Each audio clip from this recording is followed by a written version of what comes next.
एक ठंडे पहाड़ी जंगल के पास फैले हरे भरे मैदान में एक शांत झील थी। उसी झील के किनारे एक समझदार लेकिन धीमा कछुआ धीरू रहता था। धीरू कम बोलता था लेकिन बहुत दूर की सोचता था। वो जानता था कि जंगल में मौसम कभी भी बदल सकता है, इसलिए वो हर दिन थोड़ा थोड़ा करके मिट्टी खोदता, सूखी घास जमा करता और अपने लिए एक सुरक्षित बिल बनाता। उसी मैदान में एक सुंदर और तेज हिरण चंचल रहता था, जिसे बस आज में जीना पसंद था। उसे न ठंड की चिंता थी न आने वाले कल की। वो पूरे दिन उछल कूद करता, मीठी घास खाता और हंसते हुए कहता कि जब आज सब कुछ अच्छा है तो कल की फिक्र क्यों करनी। समय बीतता गया और एक दिन चंचल झील पर पानी पीने आया तो उसने धीरू को फिर से मिट्टी खोदते देखा। उसने हंसकर कहा कि इतनी मेहनत करने का क्या फायदा, जंगल तो हमेशा ऐसा ही रहेगा। धीरू ने शांत स्वर में समझाया कि पक्षियों का उड़ जाना और हवा का ठंडा होना इस बात का संकेत है कि सर्दी और बर्फ आने वाली है।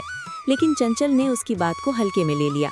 उसे लगा कि डर और चिंता सिर्फ कमजोर जानवरों के लिए होती है। धीरू कुछ नहीं बोला और अपने काम में लगा रहा, क्योंकि वो जानता था कि समझदारी शब्दों से नहीं, समय से साबित होती है।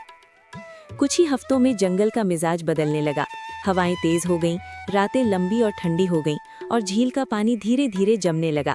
धीरू का बिल अब तैयार था और उसके पास खाने का अच्छा खासा भंडार भी जमा हो चुका था।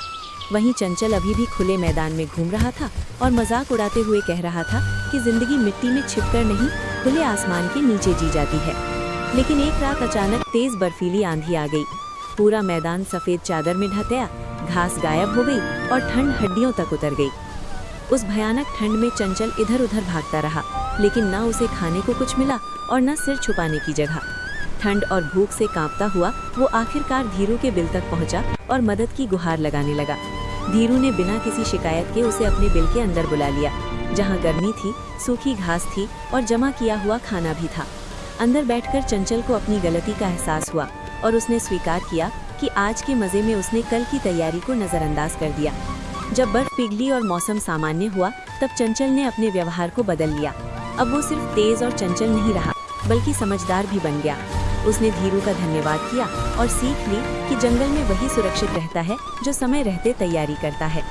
इस तरह ये कहानी हमें सिखाती है कि आने वाले कल की चिंता डर नहीं बल्कि समझदारी होती है, और जो आज मेहनत करता है वही कल सुकून से जी पाता है।